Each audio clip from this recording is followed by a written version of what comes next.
All right. Welcome to the next step in the 67 steps, the 67 frameworks, the principles, the guidelines to get you whatever it is your end game goal is here. Okay? For some of you, it's wealth, health, love, happiness, all those big picture, big pillars of life, I call them. So, today, I call this one My Poor Friends and Cameron Diaz's Parrot. So let me, I say it's the difference between how rich and poor people assimilate knowledge. So my poor friends and my rich friends and Cameron Diaz's knowledge. So, some of you have probably heard of that book, Rich Dad, Poor Dad by Robert Kiyosaki. It's built kind of a cool educational company out there. I've read some of his stuff, good stuff. And so, for me, I didn't grow up with a rich dad or a poor dad. Both of my dads didn't have money, right? So I don't have that story of Robert Kiyosaki. But there's something else that I've had that's very interesting.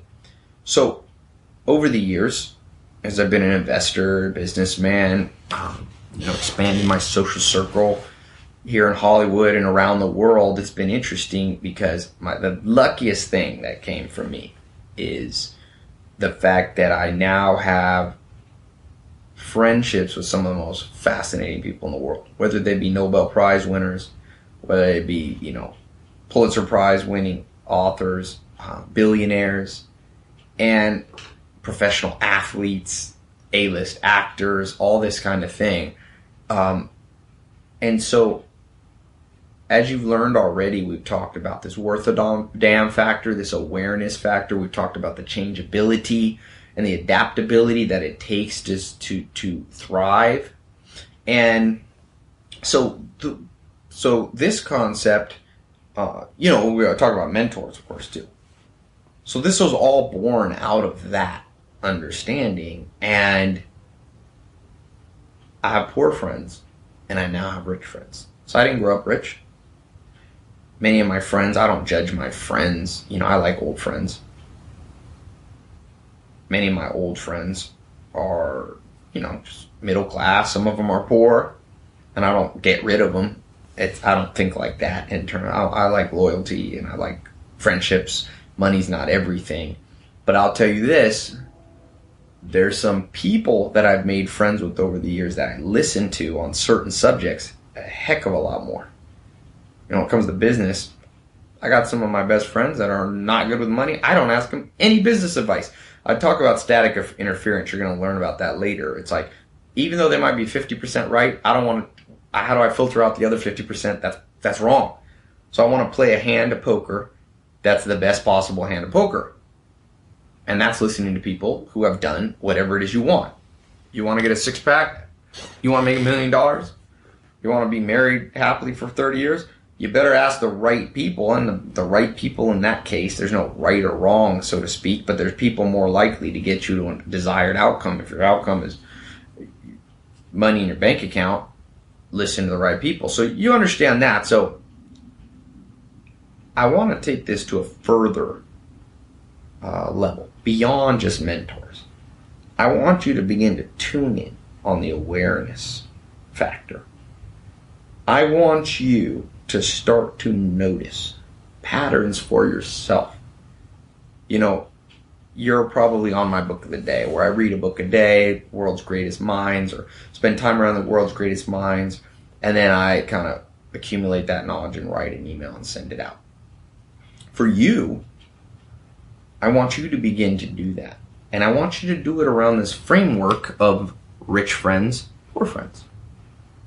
I want you to start noticing, like I notice, how my rich friends think. And it's not just rich. Let's say it's music. My friends who've made it in the music industry, they're quote unquote rich in that industry.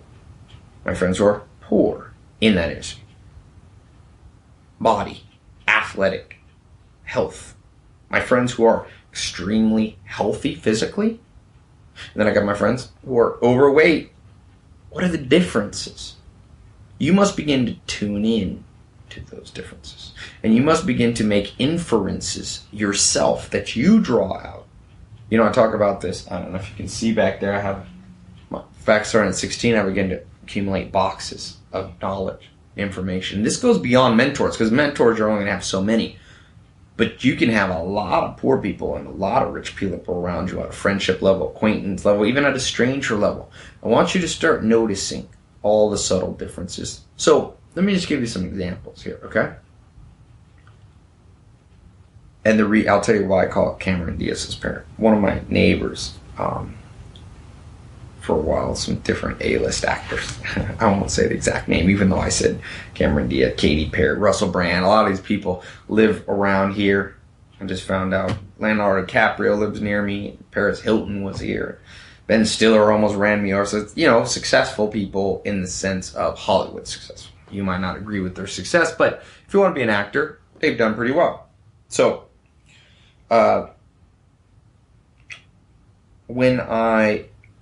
one of my neighbors, one of these A-list actors, celebrities, to be unnamed, even though I put the name in the title, it's not necessary. I just put that as a title.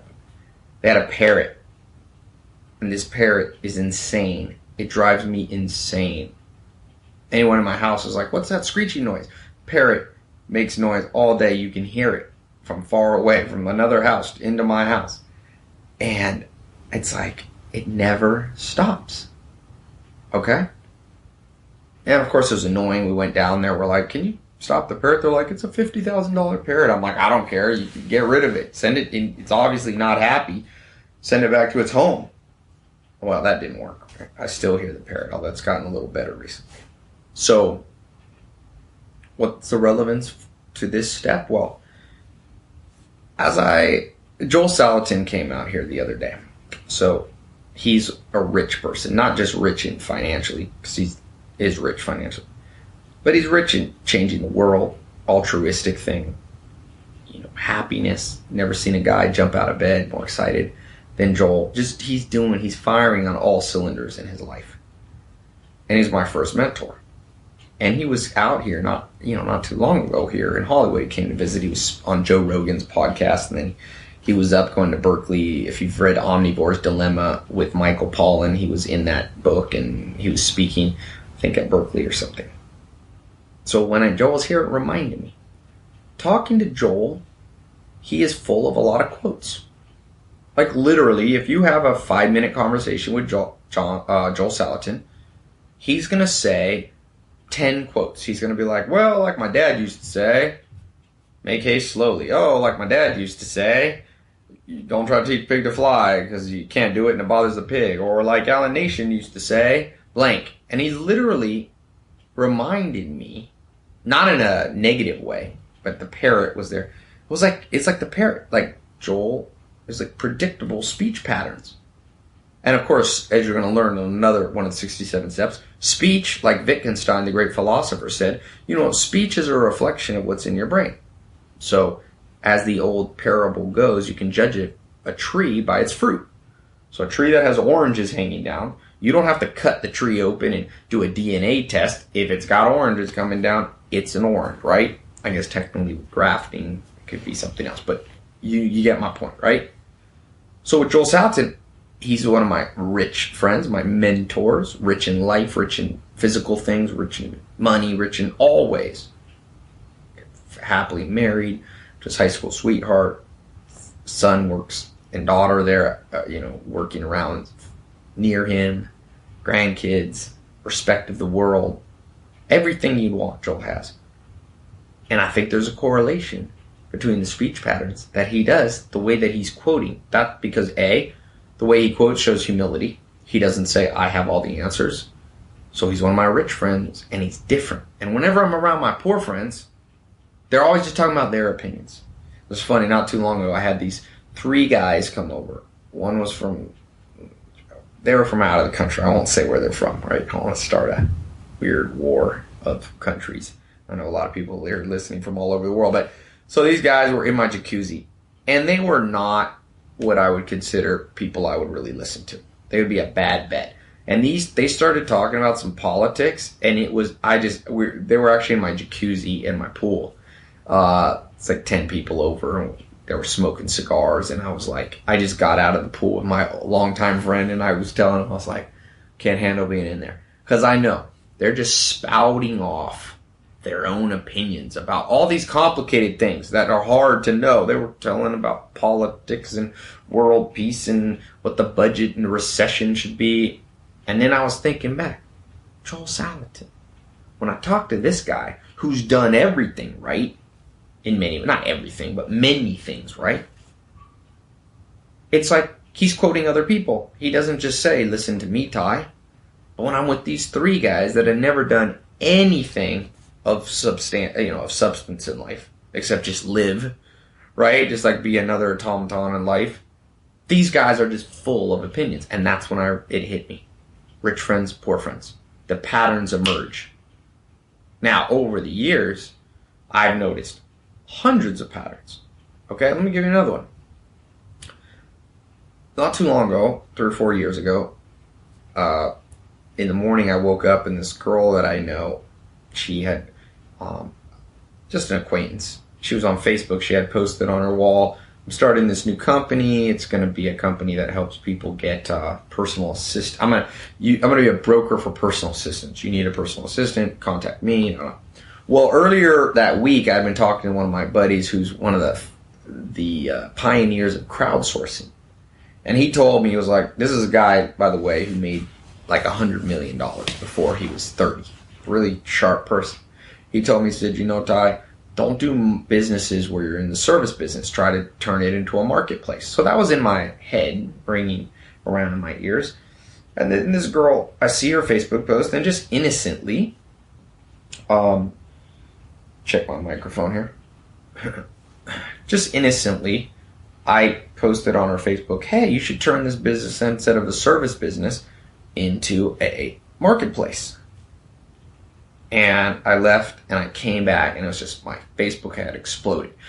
She had blocked, she had deleted my comment, private messaged me on Facebook. How dare you embarrass me in front of my friends? Just like railing on me. And I wrote her back. I was like, hey, I didn't mean it that way. I was literally just giving a tip I learned from a guy recently, one of my business partners, who's made, by the time he's younger than you, and has made incredible, $100 million. And she wrote back, when I need the help of a millionaire, I'll let you know, and blocked me. And of course, I didn't care. It's an acquaintance. I don't even know if I ever met this person. That was in the morning. This is true. The same day. That night, one of my buddies texted me. He said, hey, I'm in town from Denver, and I've got Chuck Liddell, who was the UFC fighting heavyweight champion of the world, I think, at the time. I've got him, and I've got George Karl. If you guys know if you follow NBA professional basketball, I'm a big basketball fan. And he actually last year he won the NBA Coach of the Year. So he's a Hall of Fame coach, one of the most winning coaches in professional basketball history. Played pro basketball, went to Dean Smith, played with Coach Michael Jordan in the All-Star game. Went to the NBA Finals when he was coaching. Just a top guy. He told me one time, he said, Ty, I've been in the playoff since I was 14 years old. And he was 60 years old. He said, I've never missed the playoffs. He's been a winner his whole life. Well, I didn't know him at that time. My friend said, do you mind if we stop by your house? I was like, sure, this is awesome. I love basketball. And sure enough, they knock on the door, and in comes Coach Karl. Everyone calls him Coach Karl. He has his sweatpants on. Nice guy. It was funny because I was trying to be cool. I was like, Coach Karl's here. So I was like, you want a drink? And I usually don't make drinks because I'm not a good bartender. And he's like, yeah, I'll have I don't know, scotch or gin and tonic or something. So I took the tonic, and I guess it had been bounced around and delivered to my house, and it literally blew up in my face. So that was my introduction to Coach Karl. Sitting there with exploded, looking like a fool. And anyway, got him a drink, and then I invited him. I was like, hey, you guys want to go to W Hotel here in Hollywood? And at the time there was a restaurant. Said, let's go have a good steak. And some of them had to leave, but Coach Karl was there. I think he had a limo. So he's like, yeah, Ty, let's go have a drink. So, let's go have dinner. So about 6 of us, my cousin Maya, me, Coach Karl, we get in that limo. I ride with him. And I said to him, Coach, I don't want to bug you because I know you like basketball. I know this is your job, basketball, but I love basketball, and I'd love to talk to you about it, but I don't want to bother you tonight. So just tell me, if I'm asking too many questions. And Coach Carl said to me, he was like, you know what, Tom? I love basketball. Let's talk basketball as much as you want. So I was like, awesome. So we talked about basketball on the drive there in the limo. We get to the W Hotel. We get up, and it's literally like 10 of us. But it was just me and him really were talking basketball. But here's the interesting part. Remember this girl in the morning who was didn't want to hear a word I had to say. Coach Carl says to me early on in the conversation, he's like, Ty, what's your opinion? Do you think, I forget what he said. Do you think Pau Gasol at the Lakers is good or whatever? Started asking me all these questions. Now, at first, I just thought he was asking me questions to be polite. But as the hours went on, I was like, this guy genuinely wants to know my opinion about pro basketball. Now, this is a guy who's probably made, I don't know exactly, but $50 to $100 million, literally, coaching basketball. I've been coaching basketball for 20 or 30 years. Do the math. These contracts that coaches get are $2 to $10 million, depending on the coach and the team. So you've been coaching 20, 30 years. And he was a pro basketball player himself. He's got a pretty penny in his pocket. And this girl, of course, on Facebook that morning, had never started one successful business ever. I knew her. She'd always tried new businesses. Rich friends, Coach Carl, poor friends. What's the difference? Well, as the night progressed, I realized, even though he was richer than anybody there and knew more about basketball, he was a question person. He liked to ask other people questions. Now, I know a good bit about pro basketball, and believe it or not, played at one of the biggest high schools in the U.S. in North Carolina when I was in high school, and been around basketball and some of my friends, and played college and even on to pro basketball. So it wasn't like I knew nothing about basketball, but obviously I don't know anything compared to this coach, So this coach was a rich person asking questions, and that's a pattern I've noticed. I've got another mentor now who's one of the top real estate people in the world, just made incredible amounts of money. I'm not sure if he's quite a billionaire, but pretty close to it. And it's fascinating to go out to dinner with him. He always has a genuine question, and he genuinely wants to ask smart people that he identifies in the group for knowledge. But my poor friends, like I said on Facebook, one little quote that I gave her, one little piece of advice, she took as an affront to her pride. Again, another pattern. I'm giving you some of mine. But remember, the 67 steps is not about me. I want you to begin to notice differences. If you can become, as Richard Dawkins says, the reason the human brain has adapted and been wired over the thousands of generations to work the way it works, is because we need to become self-learning machines, self-educating machines. So one of the ways is just constantly get in your head. Rich friends, poor friends. Six-pack friends, fat friends. Happy friends, unhappy friends. And you start drawing out patterns. You maybe need to write them down. I've written down over the years. I've got the Coach Carl story in my head. I've got the Joel Salatin. He's always saying quotes. Where my poor friends are never saying quotes. They're saying their own opinions. My poor friends are always mad when anybody offers criticism. My rich friends are always asking preemptively, you see, for it. Those are just two patterns. Now, I can go on, and I'm going to give you some more. But the point of this lesson is not for you to just memorize mine. It's a new way about perceiving the environment in which you find yourself. And that perception, that way of perceiving the environment, must become differences between the successful and the unsuccessful. Difference between the unhealthy and the healthy. I went, one of the Los Angeles Lakers, when they won the world championship, was Ron Artest, just changed his name to Meta World Peace.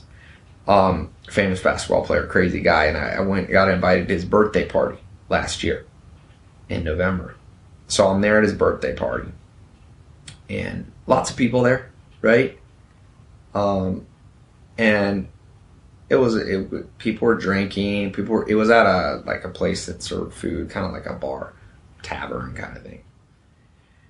And I looked around and saw what everyone was eating and everyone was drinking. Now this is the off season. This isn't the off season. This is during the season. But This was on like not on a game night, right? So we're on our test. It was an off day, a Monday or something. It was a Monday. I remember now. Everybody there was eating fried chicken. They were drinking shots. And the birthday guy, Ron Artest, the Los Angeles Laker, he had a huge salad and maybe a little glass of wine and was drinking a lot of water. And I was thinking, is it causation or correlation? You know, he could have partied. He's a young guy. These guys are ripped. They are in shape. They can drink and eat a few chicken wings. It's not going to affect them. But I realized right then and there, rich friends, successful friends, versus all those other people in that place just eating away with no discipline. And it was another mental note that I wrote for myself. It was another note. It's that Cameron Diaz Parrot was like Joel Salatin. He's always parodying other people. George Karl's always asking questions. Ron Artest is always disciplined in how he eats and drinks, even though if anybody there was nobody there in better shape. I don't know if you've ever been around a professional athlete, but pro basketball player, these guys are machines. They have personal coaches and weight coaches. They can do the splits. They're flexible. They can freaking, bench press 300 pounds. They can run 10 miles. Their BPM probably on their heartbeat is like in the 50s. They're at 6%. Pat Riley from the Miami, he makes the president there. He makes his players come in at 6% body fat. These guys are lean, mean machines. But yet, even on his birthday, Ron Artest was eating a salad and maybe a little bit of wine, but everything in moderation.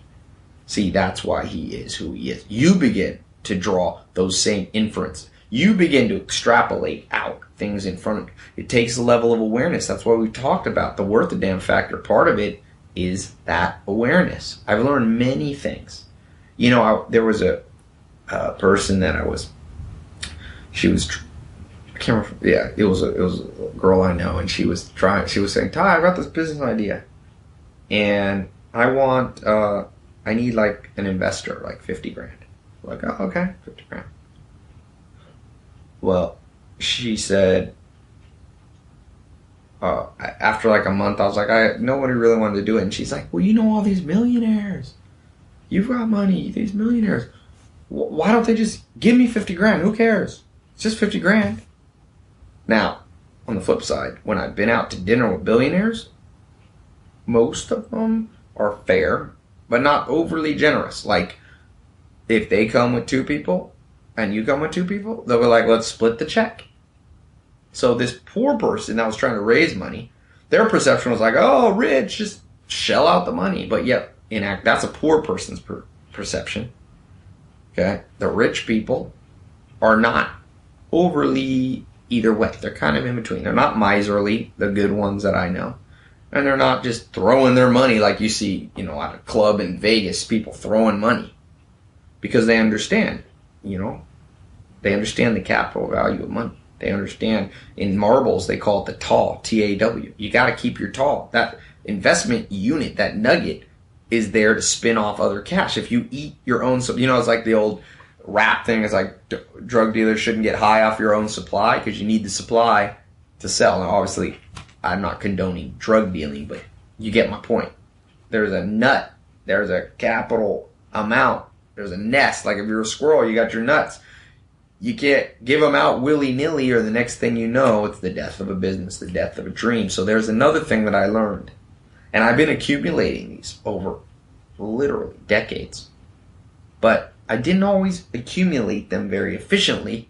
Why? Because no one ever told me these 67 steps. I only realized these, over the years later. So the second half the battle here, it's like Woody Allen says, half the success is just showing up. Well, half of your success right now is just understanding this, what I'm telling you right now. And simply by understanding it, it'll start becoming easier. All right? This should become easier for you over time. Just the perception. Literally, billions of people don't know what we just talked about.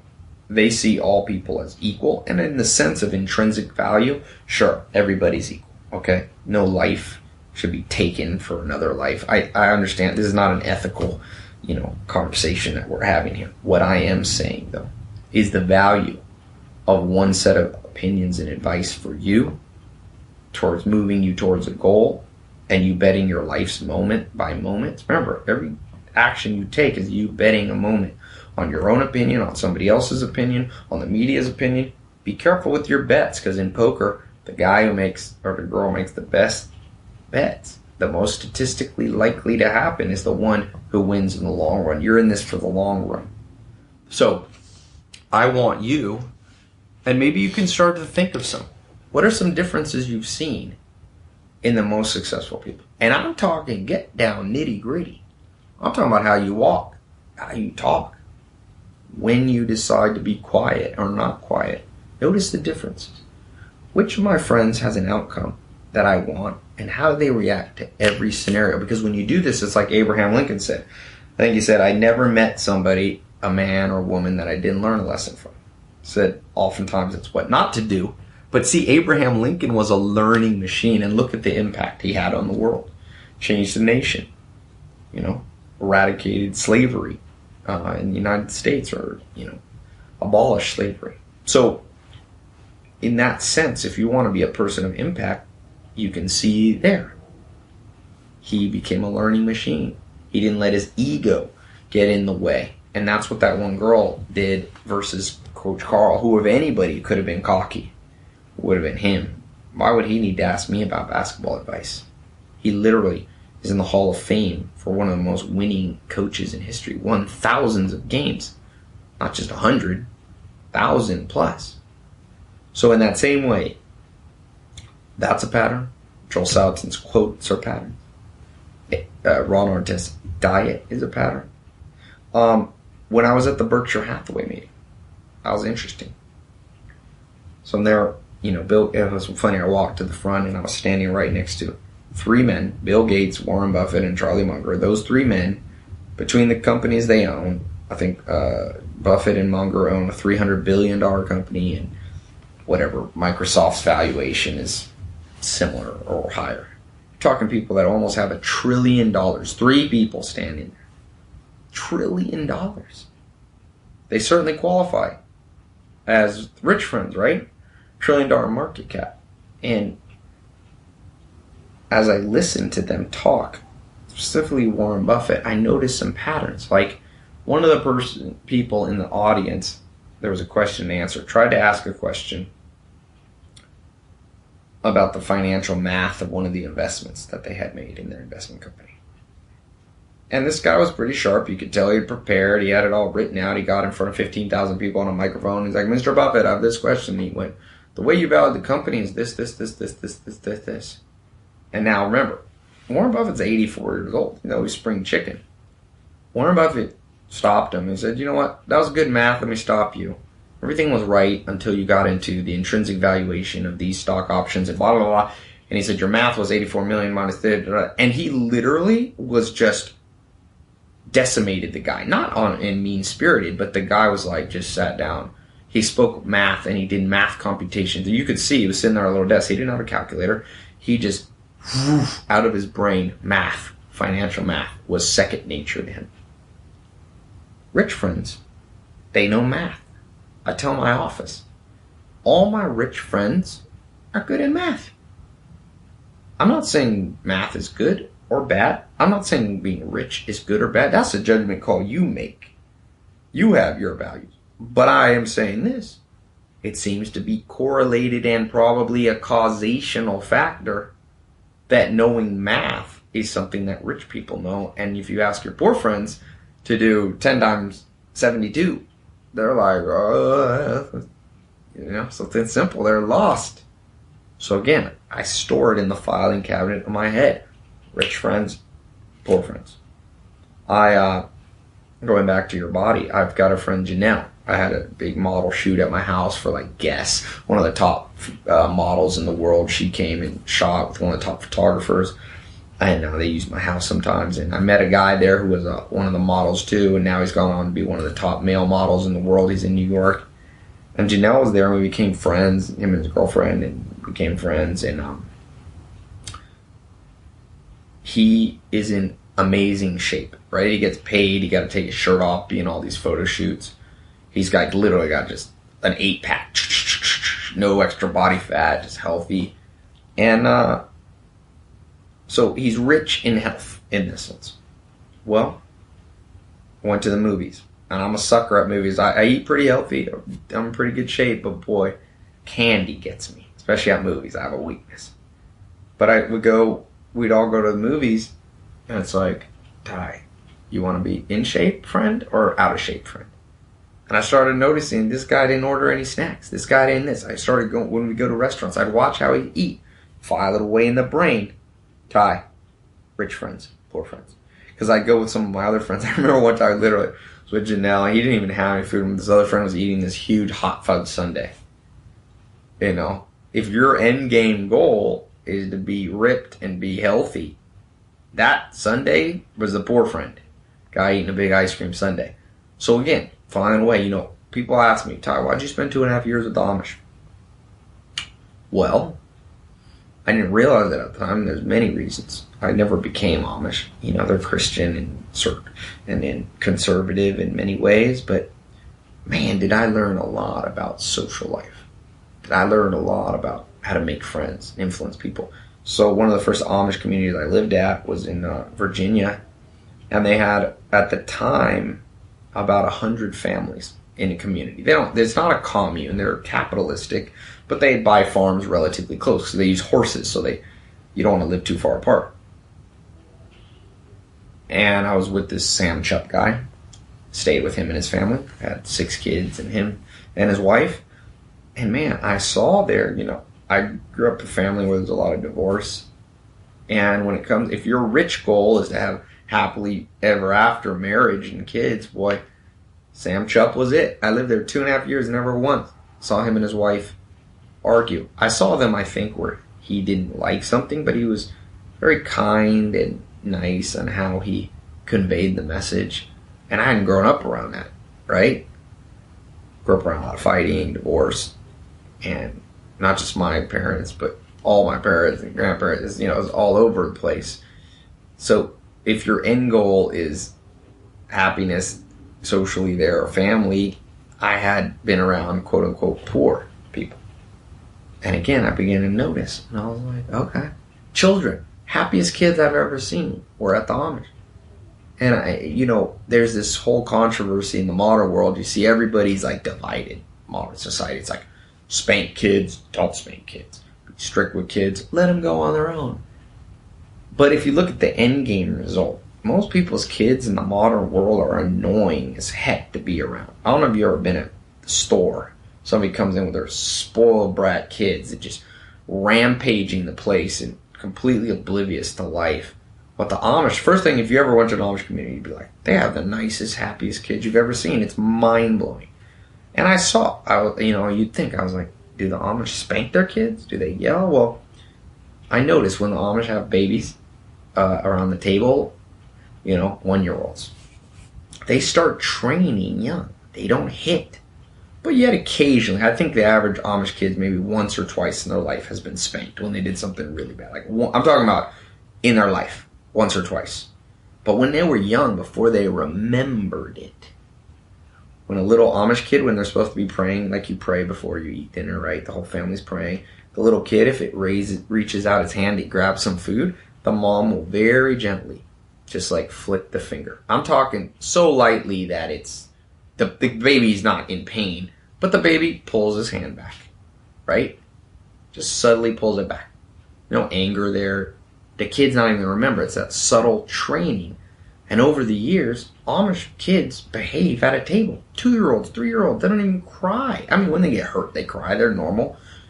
But I realize, Amish are rich in understanding of the social dynamics that it takes to grow a community, family, a marriage. I'm not saying I'm an expert. I'm in the modern world with all the weird complications, but I'll never forget what I learned, and I store it in my head, that if I want that outcome that they had, these are the rich people. The answer wasn't spanking all the time, and the answer wasn't never spanking. The answer was, like Aristotle, was this somewhere in the mean, in the average, and the real answer was training, right? It's like an animal. If you have a horse and you're hitting it all the time, you will literally ruin the horse. I used to train horses and dogs. You can't overdo it. They begin to get shy, and then they're not aggressive enough. So what you got to do is train. So again, that's not the point of this lesson. The point is how you must become an accumulation of lesson, wise and rich lesson machine, just like Abraham Lincoln was. Differentiating. You better discriminate between good ideas and bad ideas. You know, it's funny. People are still racist. And I'm like, look, we know genetically that the only difference between black people and white people basically is freaking the amount of melanin in the skin, which of course is a physical difference, but the only difference is the length of time it takes you to absorb vitamin D. There is no substantive discrimination that can be done along ethnic lines. Not really. I mean, there's nothing there. It's a phantom, right? Martin Luther King Jr. was right. It's like, racism is a joke. But I'll tell you where you should discriminate. It's not on the amount of melanin in people's skin. It's the amount of horrible thoughts coming out of people's brain. The specter that will haunt you of stupidity and idiotic, let me just say stupidity, miswiring, man, that goes along all lines of race. It goes in every country I've been. I've been in 51 countries. There's literally a stratification of morons and intelligent people, of animal automatons and enlightened people that are at least moving towards a goal systematically. So, I don't want you to discriminate in the traditional sense of what we talk about. Race discrimination or gender or whatever, all that stuff. I stay all out of that political stuff. I feel like I'm too much of a mad scientist in my brain to even think that way. What I'm thinking about is, I want to discriminate around dumb ideas. You have a dumb idea that's unsubstantial, that's unprovable, that's illogical. I want to discriminate against your brain signals. That's what I want to do. And that's what rich friend and poor friend is. It's you becoming an elitist around people worth listening to. You listen to anybody, man, woman, child, any race, any country, any religion who spouts off truth, or, as I like to say, not so black and white truth, ideas that are worth a damn. They might be wrong, they might be just hypotheses, but focus on that end game, man. End game. That's where you have to be. So, I am attuned, and I want you to become highly attuned to the concepts of rich friend, poor friend. I want you to come up with your own list. Part of the reason I'm so big on biographies is because the biographies is how you make friends with the imminent dead. As Charlie Munger says, what is imminent dead? It means people who are amazing but are no longer with us. The imminent dead are people that you can begin to pattern around. And just read the books of the rich people, of the healthy people, of Mother Teresa changing the world. People are like, Ty, why do you talk about the elite? I'm like, it's not the elite. It's the better bet to make in life. That's that simple. I hope you discriminate along the lines of good thought and what is probably inaccurate thought. It's not good. Let me try to get away from good. Accurate, likely to be accurate, and not likely to be accurate. You know, some of my friends that are poor, they're occasionally right. And I don't mean just poor in money, just poor in life satisfaction. They're sometimes right. Okay? That's going to be confusing. So one thing you need to be right, you need to be storing away is that sometimes people that don't have anything going on come up with good ideas. It's random. But for the most part, and for the bet you want to make, don't bank on. Go with the more sure bet. You know, in investing, there's a concept of alpha. What does that alpha mean? It means, it's like risk. It's like if you have a mutual fund manager or a hedge fund manager. He takes 100 units of risk. For every 100 units of risk, how much money does he bring back as a return on investment? So one guy might bring back more money, but he took 500 units of risk. So you have to adjust for that. right? If you took more risk and only made a little bit more money, it might be a worse adjustment. For every increment of risk you take, you need to get a concomitant, a justifiable amount of risk for every potential unit of return you get. Every day of your life, every moment of life, if you're moving through time, we know this. Stephen Hawking speaks of it. We know there's no Benjamin Button. Time will not turn around. He used to think that, but Stephen Hawking says, no, time moves forward in his book, Theory of Everything. He says, thermodynamically, cosmologically, and psychologically, time's moving this way. So you're moving forward today. By the time you get to the end of this, you've already moved forward 60 minutes or however long it's going to be. Well, every one of those, you're going to place a bet. And my suggestion to you, the only logical choice, is to make those careful bets that are generally going to be right, although they could be wrong, and sometimes the worst bet. If you're playing poker and you bet on a pair of twos, occasionally you win. But you win more by betting on aces. So, George Carl's methodology of living, Joel Salatin's methodology of lots of quotes, I've adopted it. Because sure, maybe he's wrong, and maybe my friends, like I said, in the jacuzzi that just sat there, blah, blah, blah, will read the solution to the crisis in the Middle East and the economic housing thing. They don't know anything. I'm not just talking. Bill Burr talks about that, the comedian. It's so funny. If you heard his last comedy tour, he's just like, man, when you get old, you just get full of crap. You're just blah, blah, blah. But Joel Salatin's not like that. The older he gets, the more fascinating, because he's accumulated more quote. He's like the parrot. It's all you always want to hear, except he's like the parrot you want to hear, not the one that I had next to me. He's like, oh, this parrot. But it's always the same methodology. When Joel approaches a problem, he starts bringing back wisdom and quotes from other people. That's the origins of this book of the day and this whole concept that you know me for and you know that I've become known for.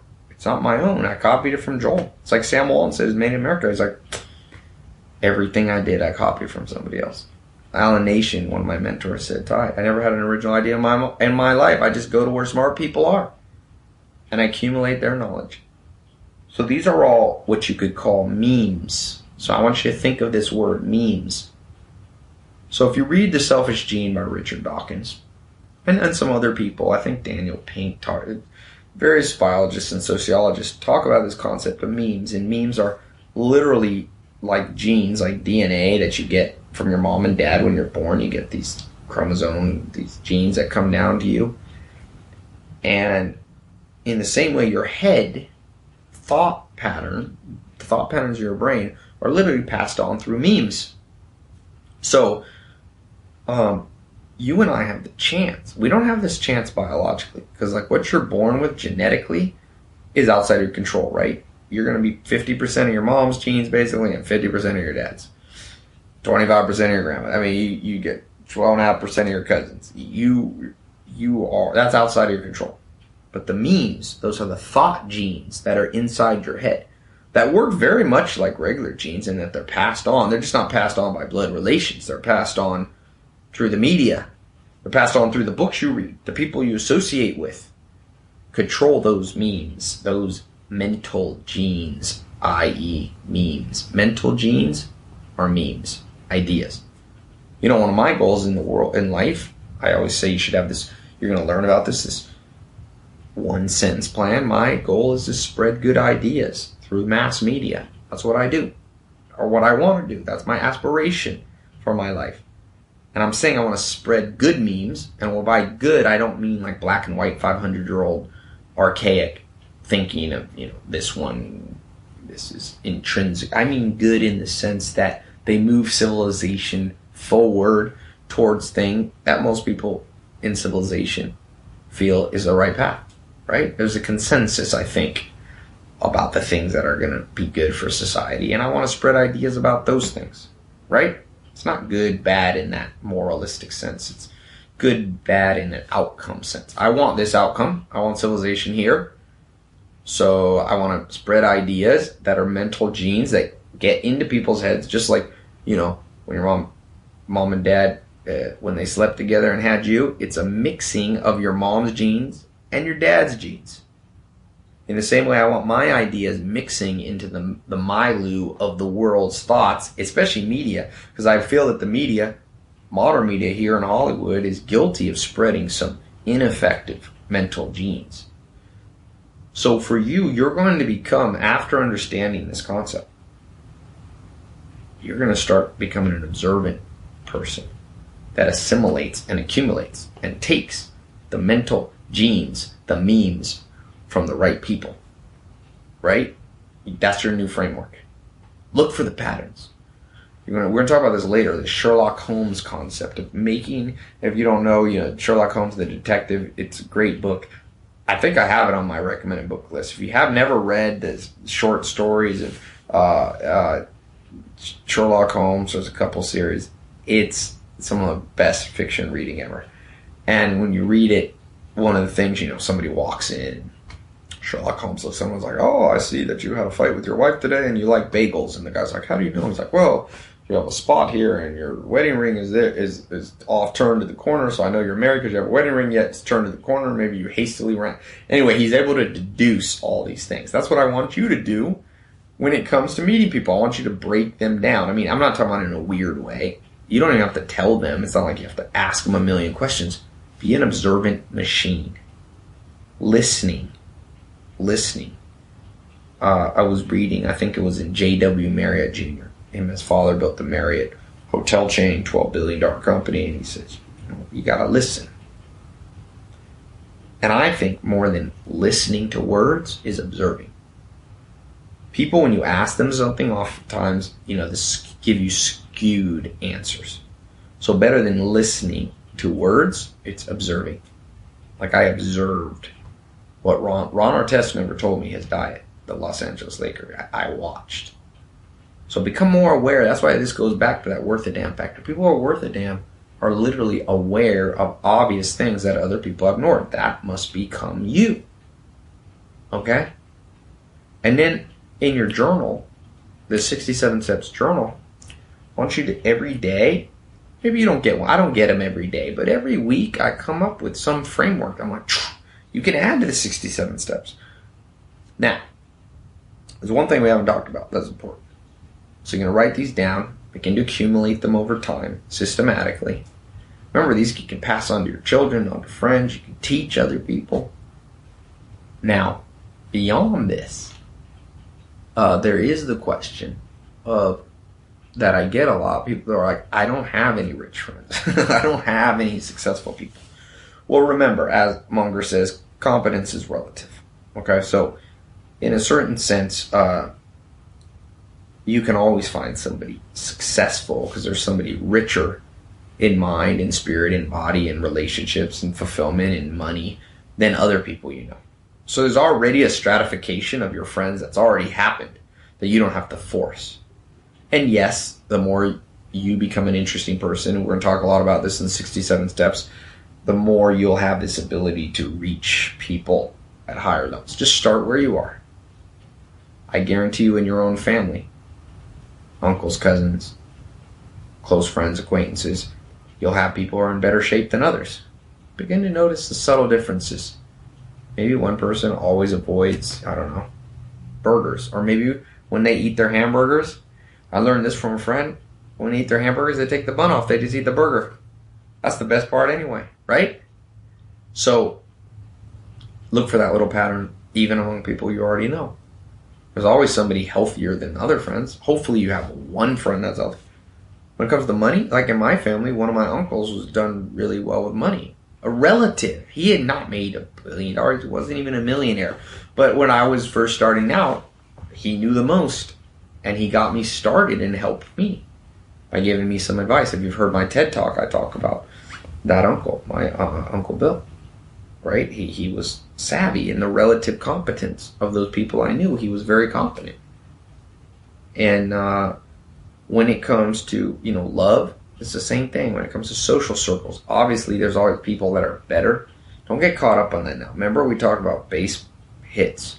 We're going to talk about that more in the 67 steps. Just move forward through time, continually getting closer to the goal. Outcome you want. There is no I'm there or I'm not. The end game goal is kind of like chasing a mirage. The closer you get to the horizon, the mirage moves further out. So don't worry about the end game goal. Just move about progressive momentum. So I don't care who you are, you will have a stratification among those people around you. Of course, you can use books. Look through your books of all the biographies you have sitting there. Who has a person that's the richest in the sense, not of money necessarily, although it could be money, but who's closest to the outcome you want. Read that book first. Get the rich friends there. Watch the YouTube videos. Begin to notice how they walk, how they talk, patterns. Some of them will surprise you. Some of them you won't like. Like I said, this one girl, she thought billionaires were all the most generous people in the world, but they're not, in my experience. They're not the stingiest, but they're not the... And that might surprise you. So the first thing is look for this relative competence. Start where you are. Joel Sutton used to tell me, bloom where you're planted. The second thing is I want you to avoid the trap of already knowing what you want the advice to be from the rich friends versus poor friends.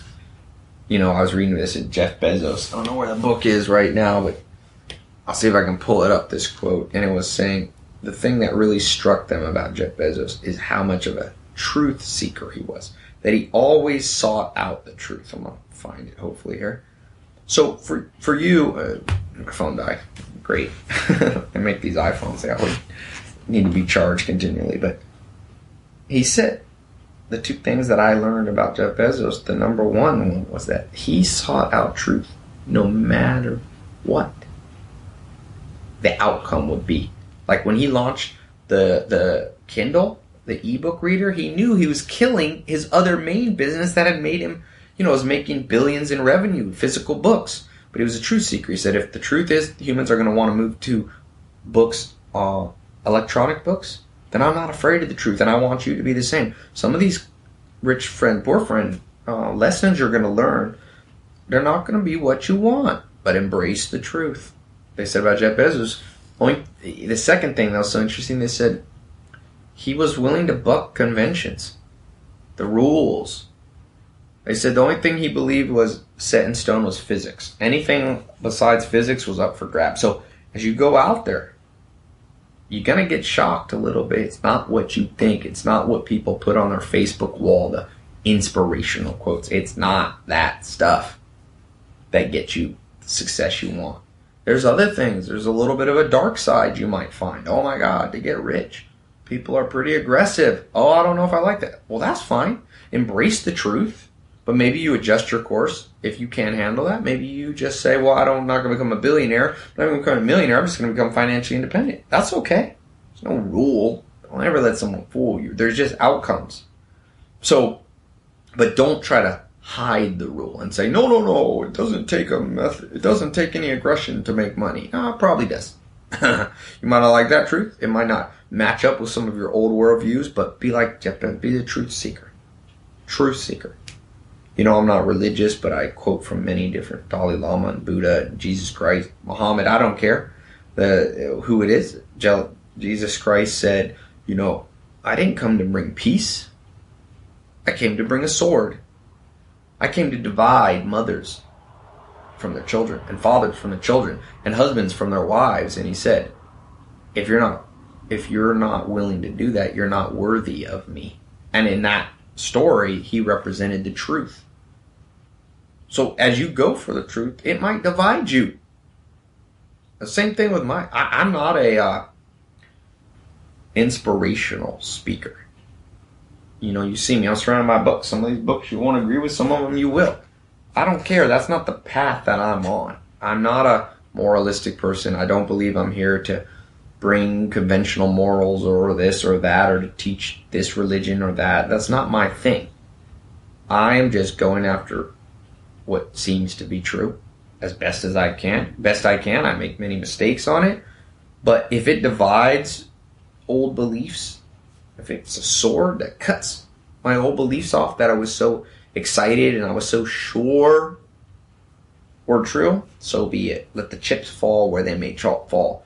So I'm just warning you now, to get what you want out of this exercise of beginning to hone in on it, you're gonna be surprised. And some of the answers you're not gonna like, but I hope that you are a truth seeker, my friend.